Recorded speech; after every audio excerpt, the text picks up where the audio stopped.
you were talking about pricing too. That's something that I always struggled with because, like you were talking about, if you get a customer, it may take you years, but they're multi-million dollar customers, right? So you've got low volume, high dollar. Mhm. But most SaaS apps and things like that are going to be more high volume, lower dollar, but or and consulting is kind of that way too in most areas.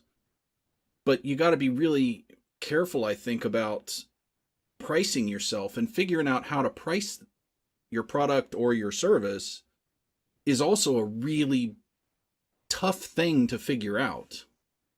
Even if you do market research, it's if I want to go consult on Rails development, right? I'm qualified to do it, but how much do I charge for it, right? That that kind of stuff gets tricky, I think. So I'd kind of be interested to hear how you guys kind of figure out what should we charge for this, how you research that. So,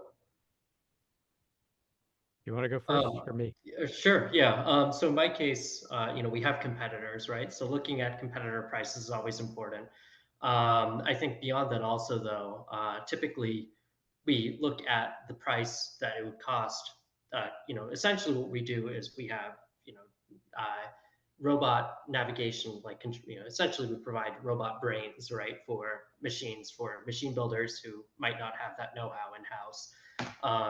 And so with that, we also look at the total amount it would cost one of those companies to actually, um, build that themselves. So how much would it cost for them to actually go through that process of, building out, hiring the right people? How long would the project take? Things like that, and then that will give us an easy way to kind of pitch them on, hey, this is what you would do if you were to just do it. This what this how little it would cost and how quick it would get done if you work with us. And that usually tends to be fairly effective. Mm-hmm. Preston, I don't know if you. Yeah. So um,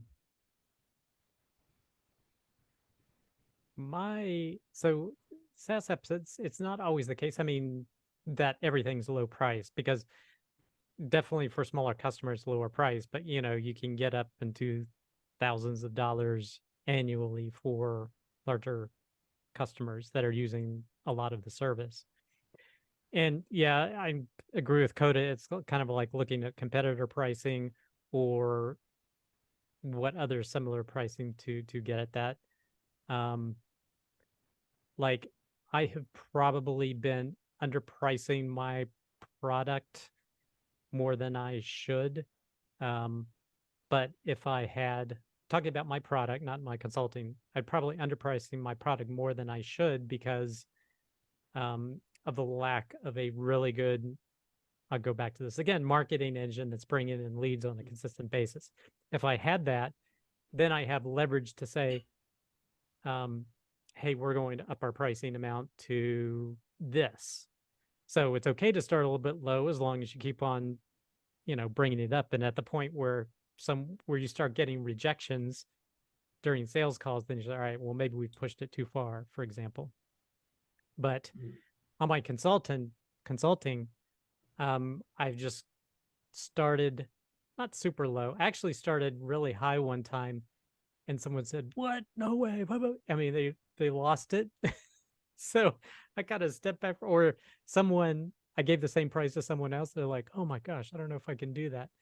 And we negotiated a lower price that they could afford, and then that was my base rate.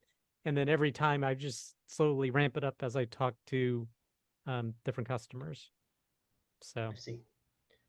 Yeah, yeah. I think one of the comments here, which says, yeah, I have to charge $1,500 a year with a $500 initial payment, and then $20 an hour after that. So I see. I'm not sure if that's 500 on. So the design is actually included in that 500. And I guess probably starting with some sort of, I guess I would imagine if you have lots of different pieces that you already have, then you can kind of put things together in a modular way that keeps things low in terms of cost for, for you to reduce that. But okay, that's interesting. If you like this clip and want to watch another one, you can click right here, or if you want to watch the full video, you can click here.